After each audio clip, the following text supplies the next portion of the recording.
Olá! Hoje o nosso programa vai ter a médica veterinária especialista em cardiologia veterinária, doutora Débora Kivitz. Ela que está há muitos anos trabalhando com os pets aqui no estado de Alagoas e vai explicar um pouquinho como é essa questão da cardiologia veterinária, uma especialização e um atendimento na área que está crescendo bastante aqui no nosso estado. Débora, explica um pouquinho sobre esse crescimento de atendimentos aqui no estado de Alagoas, creio que não só aqui, mas em todo o país, na área de cardiologia veterinária. Logo no começo havia só uma pessoa que trabalhava com essa especialidade aqui no estado, né? Só que aos poucos os estagiários dele, né, que é o Dr. Rinaldo, né, muito conhecido por todo mundo, muito querido, ele sempre foi despertando nas pessoas, né, a vontade de estudar a respeito disso, né? Aí acabou que não só os estagiários dele, os pupilos dele foram realmente enveredando pelo caminho. Enveredando, isso, exatamente. Aí, tanto que eu, Raíssa, Leonardo, nós três fomos estagiários dele. E assim, você já atendeu muitos casos aqui no nosso estado e tiveram alguns que lhe marcaram. Conta uma historinha de um dos casos que foram atendidos aqui por você. Vários deles marcam muito. Eu não quero nem pensar muito, senão eu já começo a chorar. Se emociona, eu acabo entrando na família, né, e tudo. Às vezes os animais, eles têm problema respiratório e já vai causando algum tipo de alteração cardíaca, né?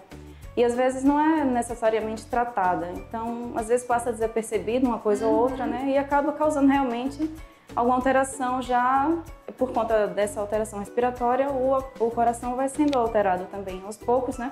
De forma crônica, mas vai tendo suas alterações. E muitas vezes o tutor acaba não identificando, né, qual é o problema X que está dando o problema no outro órgão. Por exemplo, a tosse, né, que é uma coisa muito comum, um sintoma muito comum. Então, a gente tem que fazer aquele diagnóstico de exclusão.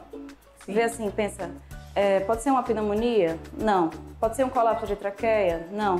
Geralmente, colapso de traqueia vem associado à broncomalácia, por exemplo, que é a flacidez dos brônquios, né? Então, o animal, ele vai envelhecendo e, além daquela doença primária, vai aos poucos desenvolvendo outras, né? Por exemplo, como é o caso da endocardiose, que é uma doença muito comum, que é o espessamento das válvulas, não só mitral, como tricúspide também. Então, acaba que o paciente ele já começa com um tipo de patologia, né? E ela vai se agravando. Por exemplo, ele começa com a mitral se espessando, então ela vai enfraquecendo, o animal pode desenvolver um edema pulmonar. Às vezes ele começa com o espessamento na válvula tricúspide e assim ele pode desenvolver, por exemplo, o edema de membros. Então, cada paciente tem uma particularidade, né? A gente fala que nem todo tratamento é aquela receita de bolo. E nem deve ser, né, doutora? Só pra gente tentar desmistificar, desconstruir essa questão, eu digo, da técnica. Você está falando de forma muito técnica, mas vamos trazer para o popular. Por exemplo, tem um animalzinho em casa, tem um pet que ele está tossindo. É importante que ele seja encaminhado para o clínico e, de repente, esse clínico vê a possibilidade de enviar para um médico especializado em cardiologia, porque, de repente, está vinculado essa tosse a algum problema cardíaco, não é verdade? Isso, com certeza. Agora, tem que ver, por exemplo, se o animal tosse, eu já penso logo, tem que fazer radiografia torácica.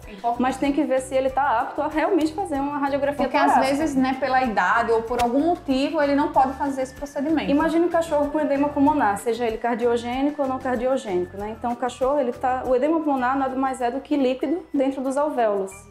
Então, assim, lá em vez dos gases dentro dos alvéolos, que aqui é o brônquio, né? Aqui os alvéolos dentro do brônquio. Então, acaba que fica apenas com líquido. Às vezes tem um pouco, dependendo da gravidade, né? Mas aí o animal não consegue respirar. Aquele animal que está dispneico, né? Com a respiração dificultosa, a gente não pode deitar ele numa mesa e deixar ele contido. Ele pode falecer ali naquele momento, né? Então, tem que ver o que é que faz primeiro. Um ecocardiograma, né? Um eletro, uma radiografia. E doutora, vamos matar as curiosidades Doutora, vamos agora tirar algumas curiosidades, algumas dúvidas das pessoas. Muitos pensam que o cachorrinho morre de infarto e na verdade não. Explica do que ele pode morrer ao invés de ser de infarto. Isso é um mito, né? Porque cachorro não infarta de jeito nenhum. Quem infarta somos nós seres humanos, né? Que a gente bebe, a gente fuma, a gente vive a gente dirigindo. Estimula, né? A gente tá lá na poluição, né? por exemplo, no trânsito, né? Enfim, os animais, eles não infartam, quem infarta são os seres humanos. O que, na verdade, acontece com os cães são, por exemplo, um tamponamento cardíaco, porque, por exemplo, quando o átrio esquerdo ele vai aumentando de tamanho aos poucos, né? Acaba que chega um momento que ele tem uma ruptura. É como se fosse um balão, né? Eu falo muito isso em consulta. Porque o que a gente tenta fazer é evitar a insuficiência cardíaca. Por exemplo, o coração ele vai aumentando de tamanho, o átrio esquerdo vai aumentando de tamanho, assim como um balão que a gente vai soprando, né? Então chega um momento que se a gente soprar mais um pouquinho, mais uma vez só aquele balão, ele explode. Mesma coisa o átrio esquerdo. E explodindo, né, esse átrio esquerdo, né, tendo essa ruptura de átrio, acaba que aquele sangue que está no átrio esquerdo, ele vai para o pericárdio. Sim. Então, se o corpo do animal não produzir a tempo um coágulo para tapar aquele buraquinho que foi feito da ruptura, ele já morre na mesma hora. Tanto que a gente não pode nem fazer uma drenagem pericárdica naquele momento, assim que o animal já teve a ruptura. A gente tem que avaliar se já está com coágulo, porque se a gente já drenar, a possibilidade de morte é muito mais rápida. Então é algo bem minucioso e que tem que ter muito cuidado para o animal não virar óbito. Isso, com certeza. É por isso que a gente faz tanto curso de eco, né? Porque não basta a gente saber fazer eco, tem que ter tem que realizar muitos exames, na verdade, para que esse pet ele esteja bem protegido e não venha a óbito. Doutor, eu queria mais uma dúvida. A gente sabe e imagina que os animaizinhos, os cãezinhos mais comuns de terem doenças do coração são os adultos ou os idosos. Mas há aqueles pets que já nascem com um problema. Explica um pouco. Isso. Por exemplo, o que a gente estava conversando agora há pouco é sobre os Spitz, né? Os Spitz têm uma tendência gigantesca a ter persistência de ducto arterioso, o PDA, né? Que na fase embriológica ainda, aquele feto, ele acaba mantendo, né? Por isso que é persistência, né? Ele ainda mantém, já na vida adulta, aquele ducto que na fase embriológica é para ter sido erradicado, né? Aí o animal, depende muito, né, da gravidade, da situação, do tamanho do ducto. Por exemplo, um ducto maior, ele vai causar uma alteração maior do lado esquerdo do coração. Então, no eco, a gente já, quando é um caso mais grave, a gente já vê logo a alteração das câmaras esquerdas. Além do Spitz, uma outra raça você tem recebido bastante no seu consultório para atendimento, que você percebeu, tá estranho isso, porque além dos Spitz, eu estou recebendo outras espécies de animais que estão apresentando problemas cardíacos. Geralmente, a partir dos 7 anos de idade, eu recomendo que os animais façam pelo menos, quando tem uma alteração, pouca alteração, né, incipiente, que a gente chama, pelo menos uma vez ao ano, fazer um eco em animais, assim, por exemplo, de pequeno porte, como Lhasa Apso, Shih Tzu, Dachshund, York. Por exemplo, tem raças que tem que acho que nem as pessoas imaginam, né, que tem,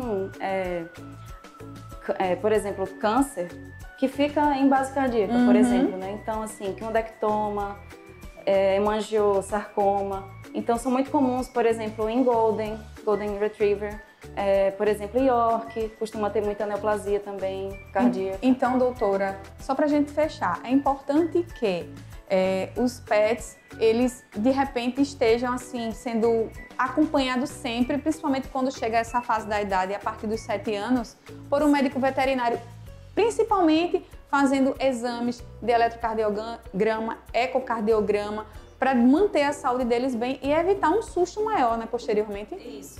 Por exemplo, a gente pede muito que os clínicos e cirurgiões, eles peçam ainda filhotes, pelo menos um eletrocardiograma, para a gente saber se é um pouco do histórico, né, para entender um pouco. Porque assim, as piores arritmias que eu já diagnostiquei foram em cães filhotes, com menos de 1 ano até. A gente nunca imagina.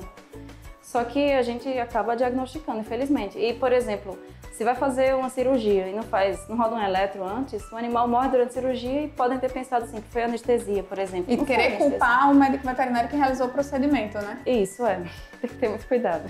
Eu só tenho a agradecer, Débora Kivitz, pela sua entrevista, foi bem esclarecedora. A gente sabe que muitas das informações são técnicas, mas são necessárias para que você possa entender um pouquinho do histórico do seu pet. E é importante, como ela mesma falou, vocês têm que fazer o exame anual, o check-up, fazer o ecocardiograma, eletrocardiograma, para que o seu pet esteja protegido. E chegou aos 7 anos de idade, a partir dos 7 anos, aí é que você tem que proteger mesmo. Então, cuidado, amor e responsabilidade, isso é uma chave para que o seu pet tenha uma longa vida. Agradeço demais a oportunidade que você deu de conversar conosco, e o Pet Vida fica por aqui. Até o próximo programa, nós contamos com a audiência de vocês.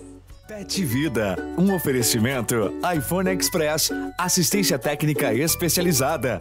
Estúdio Jéssica Jordão, empoderando e harmonizando sua beleza. Produção, Produtora Maná.